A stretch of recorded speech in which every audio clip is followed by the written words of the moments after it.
All right. Well, I'm Sherry with Blue Circle Health. I'm one of the dietitian diabetes educators there. And hi, I'm Dessi Zaharieva. I am an assistant professor at Stanford in pediatrics, and I've been living with type 1 diabetes for over 30 years, and we were just laughing. I guess you could introduce your diabetes duration too, but we were just getting set up for this, and we were both like trying to figure out all of our gadgets. I was like, oh no, like I'm in a conference center with all of these diabetes gadgets, and my CGM's not picking up signal, and then, yeah. And I'm like at 85, so I'm like, oh, I better get some low treat in real quick just in case I go low. So The real world struggles of being at a convention center with this many other type 1s around. yes. Well, welcome everyone. Thanks for being here. Yeah, we're going to talk about exercise and diabetes today. Awesome. So I think being at a conference like this, for me, it's really exciting because there's a lot more sessions on exercise than there were in previous years. Usually there's just one, and we've had a chance to kind of hear multiple exercise talks on diabetes. So my research is in type 1 diabetes.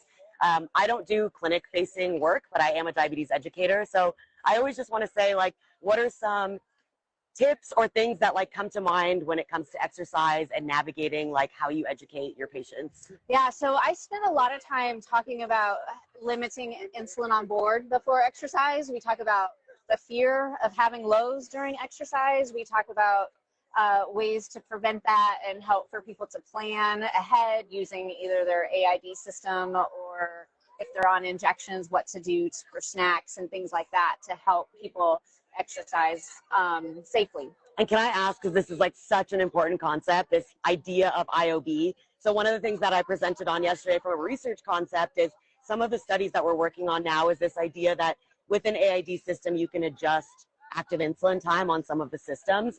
And so if you adjust active insulin time to 2 hours, then 2 hours after a bolus dose, it would show 0 IOB. But physiologically, that's not actually what's happening in the body. And so it's really tricky when people start to say, I look at IOB, but I still don't know what to do with it. And I think this is where we start to struggle, is that sometimes even the transparency of what the algorithm is doing is not shared with people living with diabetes. And I don't know if, like, again, what you can speak to on education and how important it is to just talk to your patients about this. Yeah, so what I usually do is I use time. I love it. I'm like, okay, if you can have exercise 4 hours after your last bolus for a meal, that would be great. But that's not always practical for people. So we talk about timing of when they had their last mealtime bolus, when they plan on exercising. I love it. So I use that more than just what the pump is saying, because I know some really recommend 2 hours or some are 4 or 5 hours, so it can vary. So we really talk about what their actual day looks like as far as when they want to exercise and when they want to eat, and we come up with a plan to help them trial and adapt. Yeah, so we were just talking about this concept of what we would often refer to as trial and error and how important it is in living with diabetes. As both of us are navigating type 1, I think for me it's always been, you don't get to see your doctor every day, so you would have to, in all those days that you don't get to see your doctor or talk about, like with your educator, what to adapt and change, we would always say, let's do some trial and error. But again, it's a new concept of calling it trial and adapt. We want to, language matters. It's so important in diabetes. And so instead of thinking about it as an error, we're trying to shift the narrative a little bit of trial and adapt. So it just gives people more kind of opportunity to make those changes and not feel negative about maybe an outcome that wasn't what they expected. I think a lot in diabetes, I always say, when I educate, I try to say I'm not striving for perfection. When I teach, I don't think it needs to be, you know, you need to strive for perfect blood sugars. Like, these are almost unattainable things. And so for me, I don't know if you feel the same way, but I think a lot about how we educate is finding the person and where they're at. And so can we talk a little bit about how do you do that? Like someone that you're seeing, maybe a marathon runner or training for a marathon. The next patient you may see may be just trying to figure out how to increase their step count by 100 steps a day. Yeah. And so do you teach the same way? And what does that mean to you? No, absolutely not. I don't teach the same way when you have completely different. So like the marathon runner is sometimes learning how to adapt to spikes that might happen in the middle of the run. And like, what can we do with their pump settings, or do they need to take a quick bolus in the middle of that? Or do they need to turn off their activity mode towards the end so then they're ready to handle the rise that may happen? So that's what we talk a lot about for those particular patients. And then on the flip side, we have patients that have never exercised before and they just want to stand up and get walking. Right. And so we talk about very practical things like, okay, let's try to do 5 minutes here or 30 seconds there, you know, really just opening up the idea that exercise can be safe even when they're still taking insulin. Because a lot of times it's the fear of a low that is driving them to not want to exercise. So yeah, I find it fascinating that the data, and so again, as like the scientist in me, I look at the data that from 2008, one of the first papers that I cite on fear of hypoglycemia, that is still occurring in 2026. Fear of hypoglycemia is one of the leading barriers to exercise. And so education is such an important way to help kind of manage that. I don't want to say overcome, because that worry will kind of always be there, I think. And sometimes I just shift the narrative as well. The language that we use is really important. Some people may be fearful of hypoglycemia, but with education, maybe we turn that fear into something we just have to think about. And that's it, is that hypoglycemia risk will always be there. Like exercise generally increases that risk of hypoglycemia, whether it's during or in the 24 hours after exercise, sometimes even 48 hours. But I think if we educate and we provide, you know, people with that information and that knowledge, and so part of that is, I'll kind of bring up some of Diabetes Wise and what we're doing. So we have a website, and Diabetes Wise was built out to try to create resources for education for patients and for providers. And this might be something that like you can speak on too, is like what kind of education or materials or things would be helpful for you. Like in a clinic, I always find that the educators I talk to just say, I don't have the time to build out resources. I'm so busy in clinic, but I would love to have something to just hand to a patient. Yeah, I use your resources to talk about the different like protein levels and the different carb levels and how all of those things all work together. And some patients are really interested and want the science and the papers to refer to themselves. And some patients are like, no, I just want you to tell me. So I've used your information just as a guide to kind of help, you know, help in that. That's awesome. Way. Yeah. I didn't pay you to say that either. No, I just think it's really good. It's right there. You click on the topic. It has all the studies, and then you can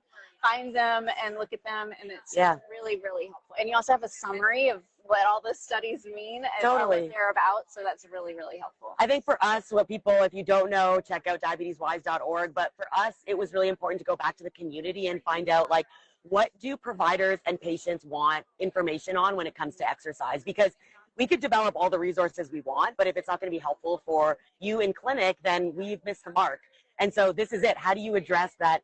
Everyone's kind of starting at a different baseline. And this kind of goes back to how important it is to meet your patients where they're at. So it's like, are they trying to just walk a little bit more today, or are they trying to train for an ultra marathon? Because we see all of that. And the resources need to also look at that.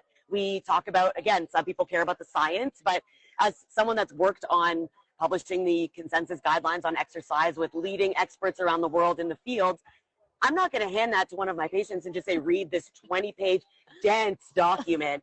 But I think like what we're kind of shifting towards is trying to create simpler resources. It's like, how do we take complex exercise physiology, simplify it, and be able to give that back to the community. So yeah, that's been really helpful for us. Yeah. And one of the other things that I really touch on a lot with patients is the different type of exercises and how it can impact blood sugars.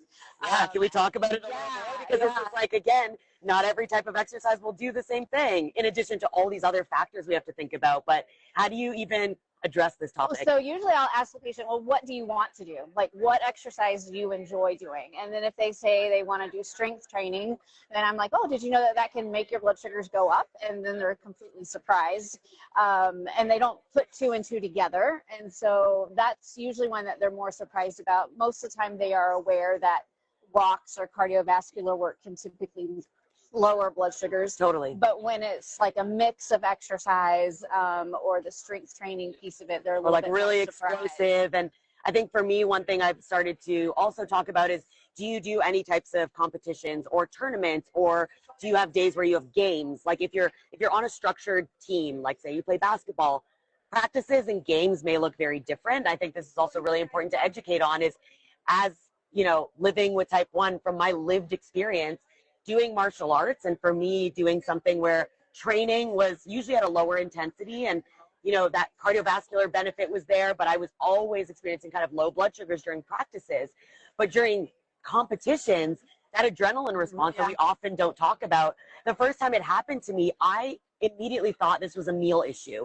I thought, oh my God, did I miss bolusing for a meal? Because I had crazy high blood sugars, and I couldn't get them back down. And that adrenaline response was so alarming. And this was earlier in my days pre-CGM without all the technology. So I do think another helpful piece is that with Diabetes Wise, we also talk a lot about the devices that exist. And, you know, because there's just so many options now, which is really exciting in our world of diabetes, like how many devices there are for pumps, for CGMs. How do you navigate this in clinic too? Like when patients are coming to you and just have questions, we almost feel like a sense of, I don't want to misguide someone, but they have a lot of questions on what device do you think would work for me? And in the context of exercise, I always kind of bring that up. Yeah, I really, again, break it down to what the patient wants. Like if the patient wants to swim and they don't want to take their pump off, then that may be one option. If they're okay with disconnecting for something intense, then that may be another option. So it really comes down to what the patient is looking for, and then making sure that they understand the nuances between the different algorithms as to which one may be best for what their exercise needs are. And then, you know, again, I refer them back to your page where you have all the list of all the different pumps and CGMs and all of the combos that they can look at from a completely neutral perspective with nobody trying to sell them anything or anything. Yeah, like that. I think also to mention Diabetes Wise is like a neutral and unbiased platform. So we're not standing here saying that we're sponsored by any one industry. Like the whole point was that we wanted to be neutral about this and really just provide unbiased information, because people deserve to make that choice themselves. And I always say that whether you're on a pump or on injections, we shouldn't talk about one being better than the other. It's really about what does that person want to use, and how do we help them to navigate not only every day, but especially in the context of exercise that can be so complicated. So, and learning to put on their activity mode early if they need to, or in some instances, like for strength training, they may not need to use the activity feature. So it really comes down to what their personal needs are and how to help them be as successful as possible. Totally. And knowing that they may need to decrease their insulin for their next meal, or they may need to decrease the insulin before they exercise. So it's just really looking at what they want to do and how to help them be as successful as possible. Totally. I think if we're getting closer to wrapping up, can I ask, like, let's go back and forth and maybe talk about what are some things that, like, actual guidelines that you would recommend to people? Like, of course, it's going to be person dependent, but what are some like key takeaways that we could offer, some suggestions? And I can kind of start with that since some of my PhD work was on that, but setting that like higher glucose target for exercise with the caveat, like if you are expecting your blood sugars to drop, because only recently in the consensus guidelines that we published on AID was that not everybody's blood sugars drop with exercise. So setting that higher glucose target like well in advance, 1 to 2 hours before exercise, if you are predicted to go low. We learned that from trial and adapt. You trial, and then you realize if you're going to go low every time you exercise, set that higher glucose target well in advance. And I would always get, this is so hard, Dessi, I can't plan 2 hours in advance of exercise. Great, let's work with that. Can we plan 1 hour in advance? And why are we suggesting this? Not because I want to make you mad at me by planning 2 hours in advance of exercise, because the research shows that it works. Literally, we have multiple studies that have shown if you set a higher glucose target. Actually, recent studies that now show if you set it, you know, with a certain algorithm, 30 minutes before for doing 45 to 60 minutes of aerobic exercise, that may still help to reduce the risk of lows. But if you set it at the start of exercise, we need to educate why that may not be helpful. So this is something I've done a lot with patients of, if you set it at the start, what do you think is happening?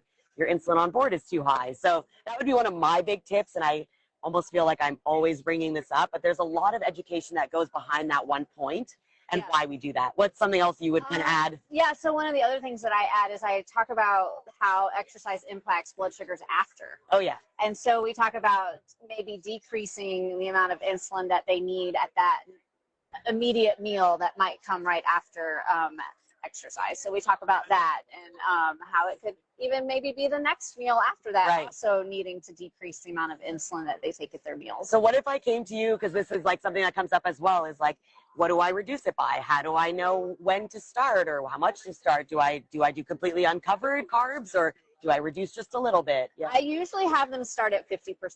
And then we can trial and adapt. Yeah, exactly. I usually say, okay, we'll reduce it by about 50%. And so for many patients, they don't want to necessarily change their settings and that sort of thing. So I say, well, if you're going to have 60 grams of carbs, just put in 30 grams for that particular meal. So you're not adjusting your carb ratio or all of your pump settings, but maybe just back off a little bit on the carb count that you're entering in, so you get a little bit less insulin for that particular meal. But you're still eating the full amount, right? Yeah, the full amount, but you're just putting a little bit less, getting a little bit less insulin, and then you can see if that works. Totally. And trial and adapt. And if it doesn't, then you may need to do a little bit like, okay, take, you know, put 75% of the carbs in. Or, Totally. You know, so that's how I have them work on adjusting, because it's just making one small change versus changing the settings and making adjustments that way. I love it. I was going to say one thing, like even just as diabetes educators doing slightly different things, like even for me,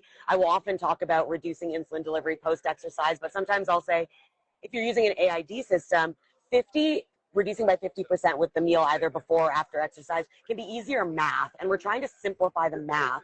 But if we feel that the bolus dose is too aggressive, like if we reduce by 50% with an AID system, some people will say my glucose goes up and then it'll auto correct in some cases and bring me down. So I say, let's soften that bolus reduction. Rather than 50% if you're using an AID system, why don't we just try 20%? But let's do the math on 50 because it's easier to calculate. And then you say, okay, if that's going to reduce me by this much, a little too aggressive, I'll back off a little bit. So either way, you can see that even from providers doing slightly different things, it all comes back to education. I think we need to be there for our patients and meet them where they're at. But I know we could talk about this all day. So we did want to just kind of wrap up, say thanks so much for chatting with me today. It was really great to talk to you. I could talk all day about exercise, but we just wanted to say thanks for being here and hope you enjoyed.